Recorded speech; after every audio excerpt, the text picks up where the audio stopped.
I was holding a mini quiche when it happened. Spinach and goat cheese, still warm. I hadn't eaten all day because I thought my bow tie was too tight, and I didn't want to bloat in front of her friends. So when that little tray came around, I grabbed one, smiled like a well-trained pet, and stood by the window pretending I understood anything about wine pairings. And then she said it, into a microphone, in front of 60 people. Her family, my coworkers, the guy who waxes my car. I don't even own a nice car. I just panic under pressure and started paying for waxes I don't need. Anyway, here's what she said. If you ever wondered what it's like to date a golden retriever with anxiety, this is it. Laughter. More laughter. She grinned at me like it was cute. Like I should be honored to be the punchline of the evening. I looked around to see if anyone else thought this was messed up. Spoiler, they didn't. Her friends were doubled over. My boss gave me a pity thumbs up. One guy actually clapped. So I did what any grown man would do in that moment. I dropped the mini quiche. It fell in slow motion, like in a war movie where someone gets shot, and you know it's bad because the soundtrack goes quiet. Plop, right onto the polished concrete floor. A perfect little crater of spinach sadness. And that's when I knew I couldn't marry her. Not because of the quiche. Not even because of the golden retriever comment, though I've never heard a more accurate description of my entire personality. It was because of what came after. What she said next. But he tries so hard. That's why I love him. He's like a little Roomba with low self-esteem. That was it. Roomba. With low self-esteem. You ever hear a sentence that perfectly sums up why your soul feels like it's wearing damp socks every day? I handed my drink to the nearest person. Didn't even make eye contact. Just passed it off like a cursed object. Walked right up to the DJ booth and asked for the mic. The DJ looked like a guy who DJs part-time and studies marine biology full-time. I said, "Can I borrow this?" And he shrugged like he'd seen 5 engagements die that week already. I took the mic, cleared my throat. And then I said, loud and clear, "I'm breaking off the engagement. Right now? I'm not a joke. I'm not a pet. And I'm sure as hell not a Roomba." Silence. Except for one woman in the back who whispered, "Did he just say Roomba?" I put the mic down and walked out. Just like that. No screaming. No fight. Just exit stage left, limping slightly because my dress shoes were too small, and I didn't want to complain earlier. I got in my car. Sat there. Forgot to start it for like 10 minutes. Just stared at my reflection in the windshield wondering if I actually just did that. Wondering if I'd regret it. Still wondering, honestly. I didn't sleep that night. Not because I was heartbroken, yet, or even shocked. I just couldn't stop replaying the scene over and over again. The laughter. Her smirk. The look on her face like I was supposed to thank her for calling me a broken appliance in front of 3 different people I've loaned money to. You know what I did after I left the party? I went to a Waffle House. Still wearing my engagement party clothes. Still wearing my name tag. Her idea, by the way, so people know who Todd is. The waitress called me sweetheart and asked if I wanted my hash browns scattered or smothered, and I almost cried. Not because of the kindness, but because I had no idea what either of those meant, and I didn't have the energy to ask. I sat in that booth for 2 hours, chewing on dry toast and wondering how many people were texting each other about what just happened. Turns out, a lot. Because when I finally got back to my apartment around 4 a.m., my phone had 47 unread messages. Most were from Celia. Some were long voice notes that I couldn't bring myself to open. Some were texts that started with, "I can't believe you would do this to me," and slowly spiraled into, "You humiliated me in front of my family." Ironic, considering the night's theme was apparently, let's all point and laugh at Todd.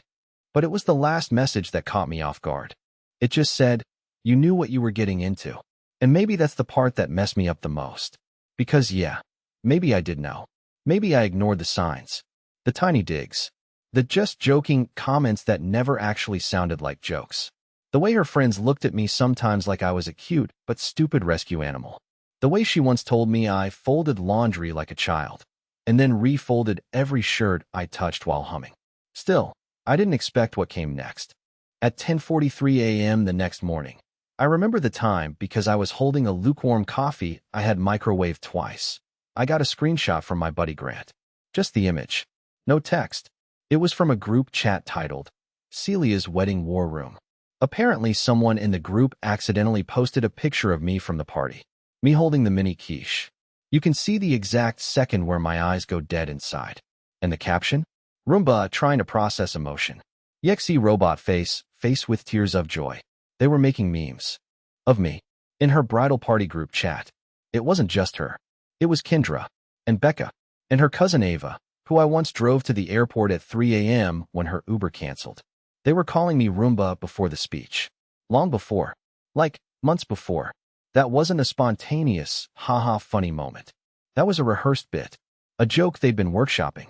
Maybe even something they looked forward to. I stared at the screenshot for a long time.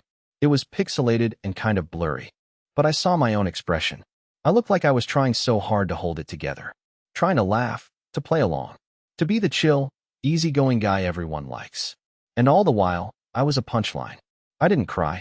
I just sat down at my kitchen table and stared at the floor for what felt like an hour. Then I opened my laptop, logged into our wedding planning website. The one with our engagement photos and a countdown that said 41 days to go. And I deleted my account. It logged me out immediately. And just like that, I was no longer invited to my own wedding. You'd think deleting yourself from your own wedding would bring some kind of peace. Like maybe I'd feel powerful, liberated, like a man reclaiming his dignity or whatever. But no, all I felt was hungry because I had once again forgotten to eat and was surviving on bitter coffee and the glue inside cheap breath mints.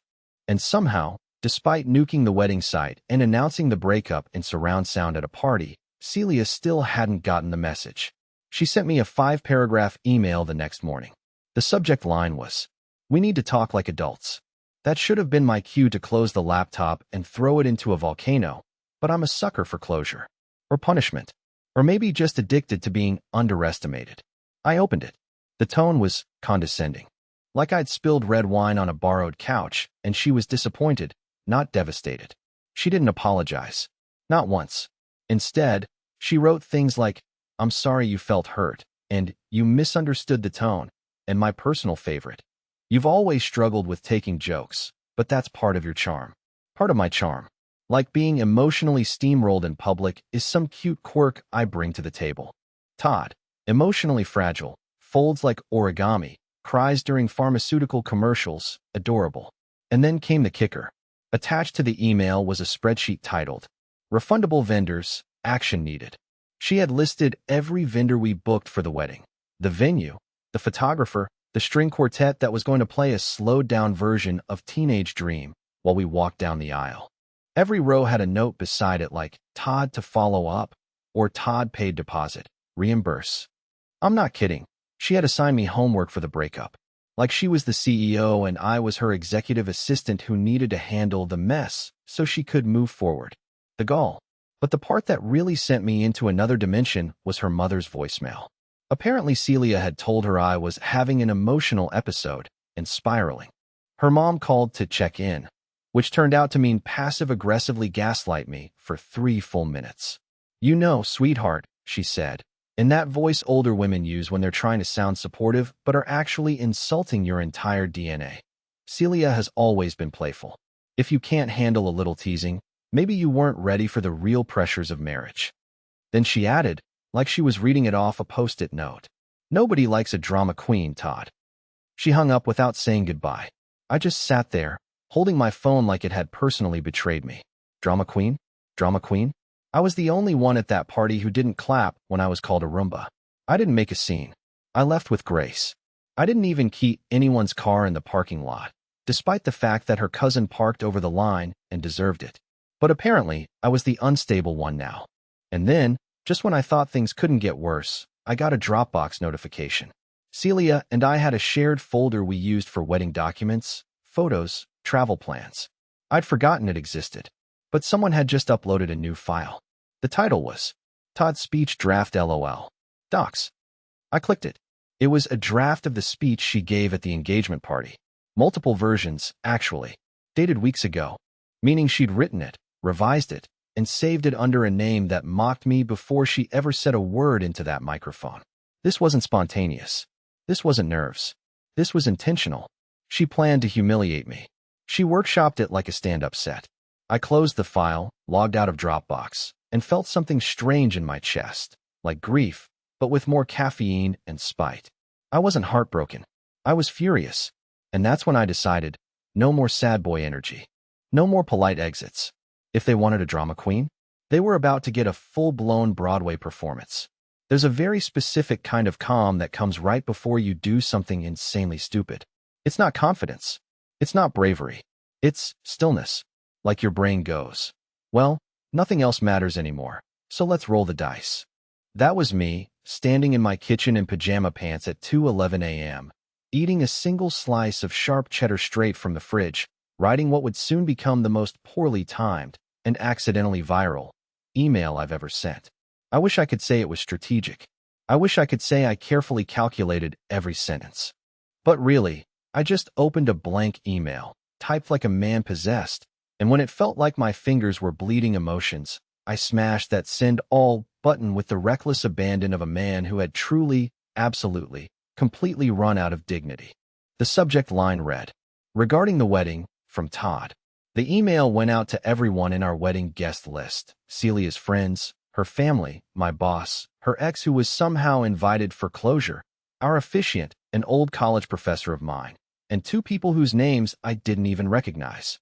It began with, "Hi everyone. I want to thank you for being part of what was almost a very beautiful chapter of my life. Nice, calm, classy." Then it derailed. "Unfortunately, I will not be marrying someone who treats me like a joke. The engagement party you attended was not a celebration. It was a roast I never agreed to. I was not informed I would be the entertainment, nor that my emotional stability would be up for public review by people drinking sangria out of mason jars." I kept going. I referenced the Roomba nickname. I mentioned the speech drafts. I may or may not have referred to the group chat as Mean Girls for Millennials with Pinterest boards. And yes, I attached a screenshot of the Dropbox file with the file name circled in red. But it was the final paragraph that apparently hit the hardest. To those of you who laughed at me that night, I forgive you. I know it was easier to laugh than to say, "Hey, maybe this is a little messed up." To those who didn't laugh, thank you. To Celia, I hope one day someone writes a speech about you, hands you a drink, and says, "Just kidding," right after. Maybe then you'll get it. I signed off, "Best, Todd," like it was a resignation letter. Then I went to bed. Not because I felt triumphant, but because I had heartburn and emotional fatigue, and the cheese slice wasn't sitting right. When I woke up, chaos. 69 replies. One was just a skull emoji. 2 were from Celia's cousins saying WTF. 1 reply, from her college roommate, simply read, "Good for you."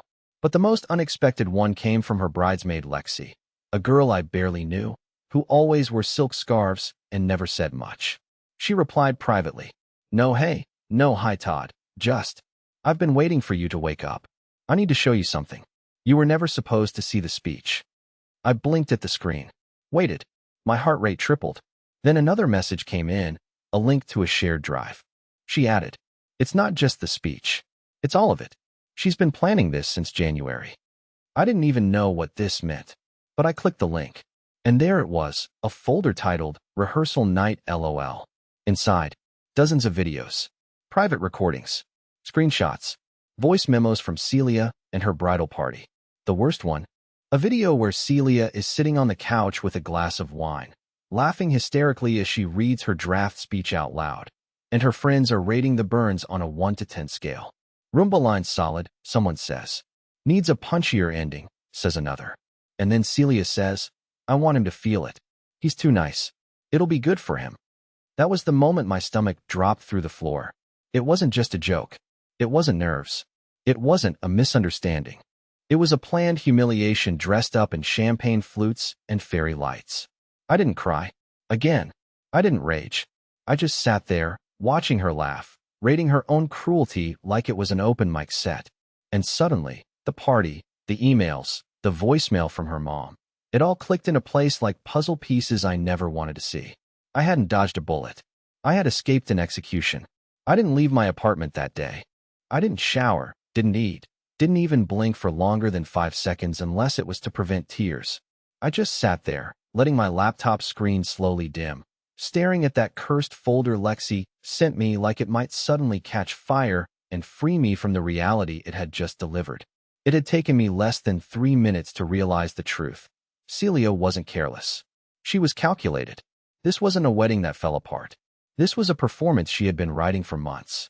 The ring, the venue, the guest list, they weren't symbols of love. They were props. And I was the grand finale.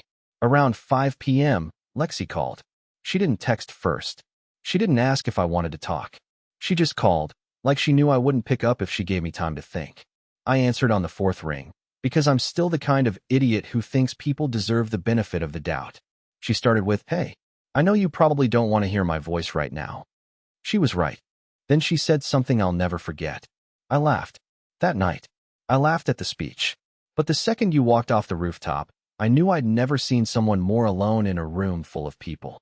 And I felt sick. She sounded wrecked, like someone who'd been carrying a secret too long. She told me everything. It started in January, when Celia first floated the idea of doing a light roast of me during the engagement party. Everyone thought it was harmless. "You guys joke all the time," they said. "He'll laugh with you," they said. But it wasn't long before the jokes stopped being cute. Apparently, Celia had been gathering material for months. She took notes. She tested lines. She'd bring up something I did, like the time I accidentally Venmo'd our dog walker $500 instead of $50, and twist it into a bit. They even practiced at the bridal brunch. Lexi told me about a particular dinner in March, where Celia passed around her early draft and asked the table to workshop it between wine courses. Someone, I think her friend Sadie, said, "Maybe tone it down?" Celia just laughed and said, "If he can't take a joke, how's he going to survive marriage?" But it wasn't just that. Lexi hesitated, then said, "I think she wanted to punish you." I asked her why. She sighed and said, "Because you're not dramatic. You're not messy. You don't cheat. You don't fight. You're safe. And Celia doesn't know what to do with safe people. So she creates chaos." It hit me like a punch to the chest. I thought being the good guy was enough. I thought being patient and thoughtful and supportive made me worthy of her love. But to her, it made me dull, predictable, unchallenging. So she manufactured a moment that would make her feel powerful again. Lexi apologized. Not in that casual, throwaway way. She said the words slowly, carefully, like she'd practiced them. "I'm sorry I didn't stop her. I'm sorry I laughed. I'm sorry I thought it was funny until it wasn't. And I'm sorry you had to find out like this." And for some reason, that made me cry. Not big, dramatic sobs. Just quiet tears that slipped out while I nodded and said, "Thanks." After the call, I got another message. This time from someone I hadn't heard from in over a year, Danica. Danica dated Celia's ex-best friend, Tasha. We'd met a few times. She was blunt, smart, and had once told me I was too earnest to be with Celia. I thought she was joking. She wasn't. Her message read, "Hey Todd, I saw the email. I've got something you might want to see. Celia pulled something like this before." My stomach dropped. She sent me screenshots, old texts between Celia and Tasha from over 2 years ago, back when Celia was still dating a guy named Marco. I'd heard about him. Vaguely. She said they ended things amicably. Said he was too intense. I never questioned it. But the screenshots told a different story. Celia had planned to ice him out for weeks. She joked about testing his emotional endurance by going cold, then overly affectionate, then cold again. She bragged about how confused he looked at her birthday party. She literally wrote, "It's like emotional dodgeball, and he keeps getting hit." And the worst part? She had a whole nickname for him, too. Mr. Meltdown. I stared at that screen and felt my skin crawl. Because suddenly, I wasn't just some unlucky guy who got embarrassed at his own engagement party. I was part 2 of her little experiment. A sequel. A rerun. And I wondered, how many others are out there?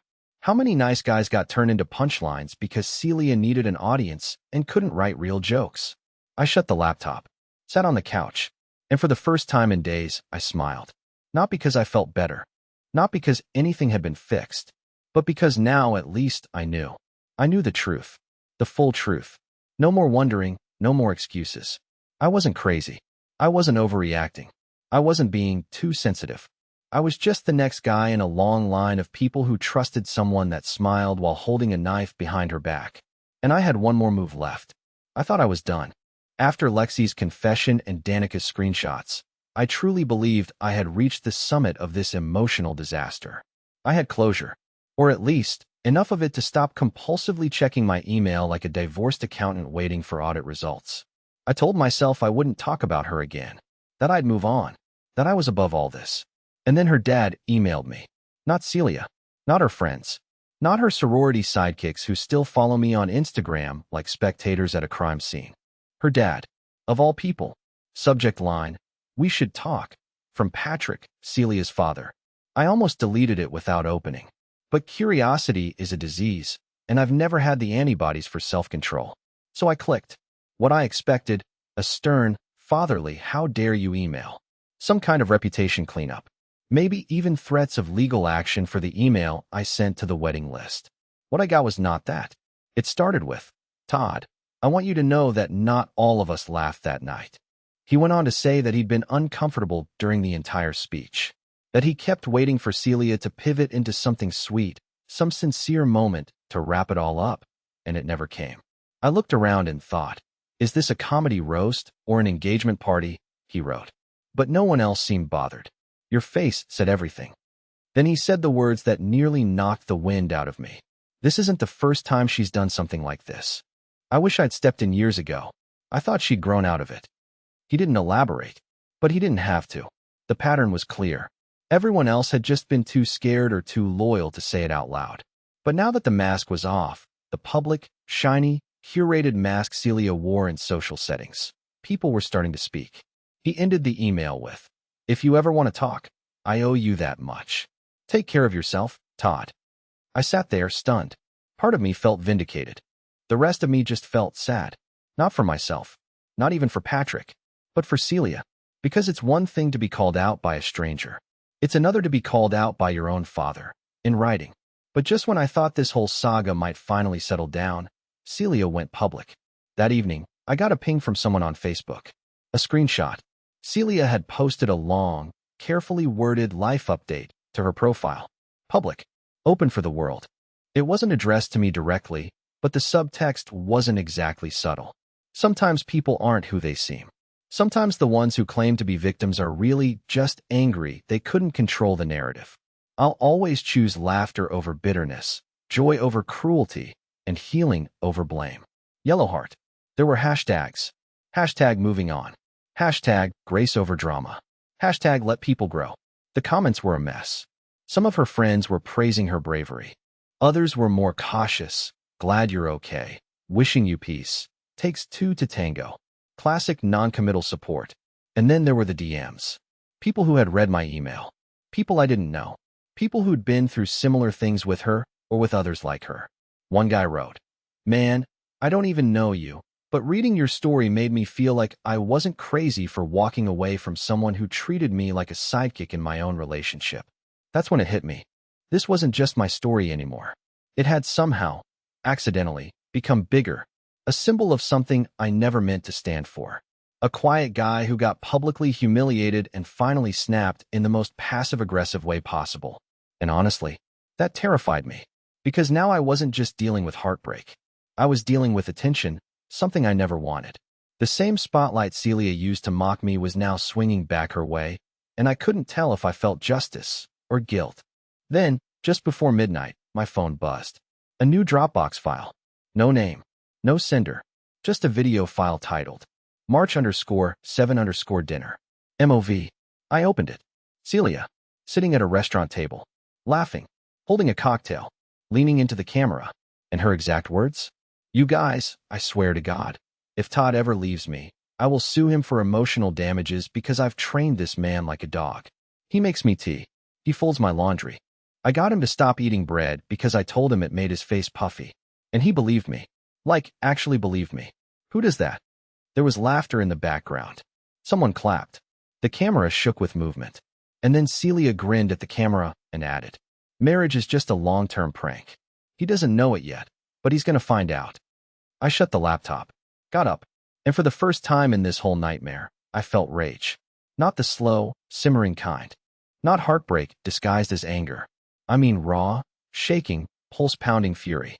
Because suddenly, I realized something I hadn't wanted to admit before. This wasn't just about me. This was about who Celia is, and what she's capable of when she thinks no one's watching. And now, I had the tape. I didn't sleep that night. Again, the video kept playing in my head like it was on loop. Her voice, that confident, bratty little smirk she wore like perfume, echoing in my skull over and over. Marriage is just a long-term prank. He doesn't know it yet, but he's gonna find out. I stared at the file on my desktop like it was a ticking bomb. Because it kind of was, wasn't it? That Dropbox clip had everything. Tone, proof, context. It wasn't exaggerated. It wasn't out of context. It was her, in full mask-off mode, bragging about manipulating me like I was a pet project she could dismantle for sport. And now I had it. But what do you do when you're holding a grenade with someone else's name etched into it? I didn't want to be that guy. The messy ex who posts revenge clips online. I wasn't trying to ruin her. I just wanted to be left alone. I wanted the snickering to stop. I wanted people to understand why I left the party with tears in my eyes and half a mini quiche on my shoe. So I didn't post the video. I sent it to one person, Lexi. No context. No message. Just the file. Because I needed someone else, someone inside that friend group, to look at that clip and say, yeah, that's not okay. I needed to know I wasn't delusional. That I wasn't just a sensitive guy who can't take a joke. She called me 15 minutes later. I didn't even say hello. I just answered with, "You watched it?" Lexi was silent for a second. Then she whispered, "Holy sh**t." She didn't try to soften it. She didn't make excuses. She just kept saying, "Jesus, Todd," over and over like a chant. Then she said something I didn't expect. She's done this to other people, but this is the first time she got caught this clearly. You have no idea how long some of us have been pretending not to see it. And that's when I snapped. Something cracked inside me. Maybe it was exhaustion. Maybe it was the accumulated humiliation of months, years, of little cuts disguised as affection. But I opened a new email, dropped the video file into it, wrote 3 sentences, and hit send. Subject line. You wanted a narrative, here's mine. It went to everyone from before. Same wedding list. Same people who laughed at the Roomba speech and sent heart emojis after her Facebook post about choosing joy over cruelty. I didn't write a manifesto. I just said I was going to move on quietly. But then this clip came to me, and I realized silence protects the wrong people. Do with this what you will. No hashtags. No grand finale. Just facts. And then I logged off. That should have been the end. It wasn't. By noon the next day, someone had leaked the video to Twitter and TikTok, and then Reddit. I didn't post it. I still don't know who did. But it spread fast, because of course it did. Something about a beautiful woman mocking her sweet, sensitive fiancé in a candlelit restaurant is internet catnip. Especially when you can see the exact moment the mask drops. The clip went viral within 24 hours. Think pieces, reaction videos, podcast debates titled, "Is Emotional Manipulation Funny?" or Roombagate, when banter becomes abuse. People started calling me the guy who got away, which, weirdly, made me feel worse. Like I was a reality TV contestant who survived elimination. Celia's page went private, then disappeared. And just when I thought things couldn't get more surreal, I got a message, anonymous. No name, just a number. I didn't recognize it. The message read, "There's something you still don't know. She didn't just make fun of you. She was never going to marry you." What the hell did that mean? I wrote back, "Who is this?" No reply. A few minutes later, I got an email from Lexi, forwarded from someone named Angela, apparently a former co-worker of Celia's. Attached was a screenshot of a conversation between Celia and a mutual friend, dated 4 months ago. "Celia, I'm not actually going through with it. I'm writing it out. There's no way I'm marrying Todd. He's sweet, but he's just filler. I'll end it after the party. Maybe in Europe. Something dramatic." My lungs stopped working. Filler. That word rewired me. That's what I was to her. Not a person. Not a partner.